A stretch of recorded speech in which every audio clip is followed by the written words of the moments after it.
Hi friends, welcome to our channel.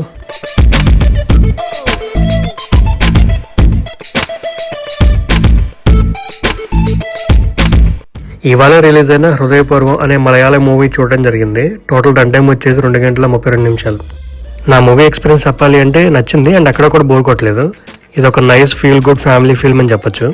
అసలు plot line ఏంటి అంటే, క్లౌడ్ కిచెన్ ని రన్ చేస్తున్న సందీప్ అనే అతనికి హార్ట్ ట్రాన్స్ప్లాంట్ ఆపరేషన్ జరుగుతుంది. రికవర్ అయ్యాక ఆ డోనర్ కూతురు ఎంగేజ్మెంట్ కోసం పూణే వెళ్తాడు. కొన్ని అన్ఎక్స్పెక్టెడ్ రీజన్స్ వల్ల అక్కడే ఉండవలసి వస్తుంది ఎక్కువ రోజులు అండ్ ఆ డోనర్ ఫ్యామిలీ క్లోజ్ అవుతాడు. తర్వాత ఏం జరిగింది, ఆ అన్ఎక్స్పెక్టెడ్ రీజన్స్ ఏంటి అనేది మూవీలో చూస్తారు. పాజిటివ్స్ చెప్పాలి అంటే సత్యన్ అంతికట్ గారి డైరెక్షన్ అని చెప్పొచ్చు. కామెడీ కానీ డ్రామా కానీ మధ్యలో వచ్చే కొన్ని ఎమోషనల్ సీన్స్ని కానీ బాగా బ్యాలెన్స్ చేశారని చెప్పొచ్చు. ఈయన 1982 నుంచి స్టార్ట్ చేసి ఇప్పటిదాకా 50 మూవీస్ డైరెక్ట్ చేశారు and most of them were successful. ఎక్కడ కూడా బ్యాడ్ లాంగ్వేజ్ కానీ అడల్ట్ సీన్స్ కానీ ఉండవు, ఫ్యామిలీతో చూడొచ్చు అండ్ కామెడీ సీన్స్ కూడా బాగానే వర్కౌట్ అని చెప్పొచ్చు. ఈ మూవీకి మెయిన్ పిల్లర్ వచ్చేసి మోహన్ లాల్ గారు. ఆయన యాక్టింగ్కి మనం వంక పెట్టలేము. ఇన్ఫాక్ట్ చాలా ఎంజాయ్ చేశాను నేనైతే, ఆ కామెడీ టైమింగ్ కానీ ఆ బాడీ లాంగ్వేజ్ అండ్ ఎక్స్ప్రెషన్స్ కానీ. తర్వాత ఎక్కువ హైలైట్ అయ్యేది ఈ మూవీలో సంగీత్ ప్రతాప్. ఇందాక చెప్పినట్లు ఇతని కామెడీ సీన్స్ కూడా వర్కౌట్ అయ్యాయి అండ్ ఎక్స్ప్రెషన్స్ కూడా ఫన్నీగా అనిపిస్తాయి మనకి. ఇతను ఇంతకు ముందు వచ్చిన ప్రేమలు, హృదయం, రొమాన్స్, తొడరామిలో చాలా మూవీస్లో యాక్ట్ చేశాడు. మిగతా యాక్టర్స్ కూడా బాగానే యాక్ట్ చేశారు, లైక్ మాలిక మోహనన్, సంగీత, జనార్దన్, ఇంకా చాలా మంది.